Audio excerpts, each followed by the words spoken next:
10 ಲಕ್ಷ ರೂಪಾಯಿಗೆ ಒಂದು ಸಿನಿಮಾ ಮಾಡೋರು ಬಿಟ್ಟರೆ ಡಾಕ್ಟರ್ ರಾಜ್ಕುಮಾರ್ ಅವ್ರ ಪಿಕ್ಚರ್ ಸ್ವಲ್ಪ ಖರ್ಚು ಜಾಸ್ತಿ ಆಗೋದು. ನಾನು ಅವತ್ತಿಗೆ 1.25 ಕೋಟಿ ಖರ್ಚು ಮಾಡಿದ್ದೆ. ನಮ್ಮಪ್ಪ ಬೆಡ್ರೂಮ್ ಕರೆದು, ಇವನೊಬ್ಬ ವೈಟ್ ಎಲಿಫೆಂಟ್, ಇವನು ಇಟ್ಕೊಂಡು ಸಿನಿಮಾ ಮಾಡೋಕ್ಕಾಗತ್ತಾ, ಇವನು ಮಾಡೋ ದುಡ್ಡು ಬರೋದೇ ಇಲ್ಲ ಅಂದರು.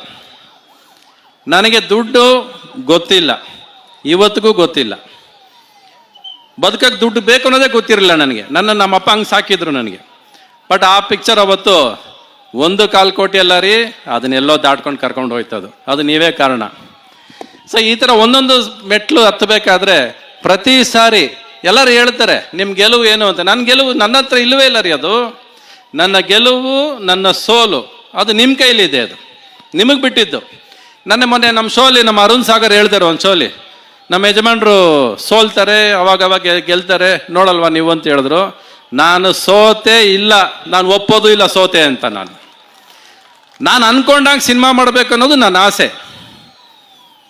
ನೀವು ನೋಡಲಿಲ್ಲ ಅನ್ನೋದು ದುಃಖ ಆಗುತ್ತೆ. ಬಟ್ ನೋಡಲಿಲ್ಲ ಅಂತ ನಾನು ಅದನ್ನು ಬಿಟ್ಕೊಡಕ್ಕೆ ರೆಡಿ ಇಲ್ಲ. ನಾನು ದುಡ್ಡು ಮಾಡದೇ ಇರ್ಬೋದು ಸಿನಿಮಾ, ಪ್ರತಿ ಸಿನಿಮಾನು ದುಡ್ಡು ಮಾಡಬೇಕು ಅನ್ನೋದೇ ಮುಖ್ಯ ಅಲ್ಲ. ಒಂದು ಗೆಲುವನ್ನ ದುಡ್ಡಿಂದ ಲೆಕ್ಕ ಹಾಕೋದೇ ತಪ್ಪು. ಅನ್ಕೊಂಡಂಗೆ ಸಿನಿಮಾ ಮಾಡಿದೆ ಅನ್ನಲ್ಲ ನಾನು, ಅದು ನನಗೆ ಗೆಲುವು ನನಗೆ. ಬಟ್ ನಿಮಗೆ ಇಷ್ಟ ಆಗುವಂಥ ಸಿನಿಮಾ ಮಾಡೋದಕ್ಕೆ 1 ವರ್ಷ ಸುಮ್ಮನೆ ಕೂತಿದ್ದೀನಿ ನಾನು. ಎಲ್ಲರೂ ಅಂದ್ಕೊಂಡ್ರು ಸುಮ್ಮನೆ ಕೂತಿದ್ದೀನಿ ಅಂತ.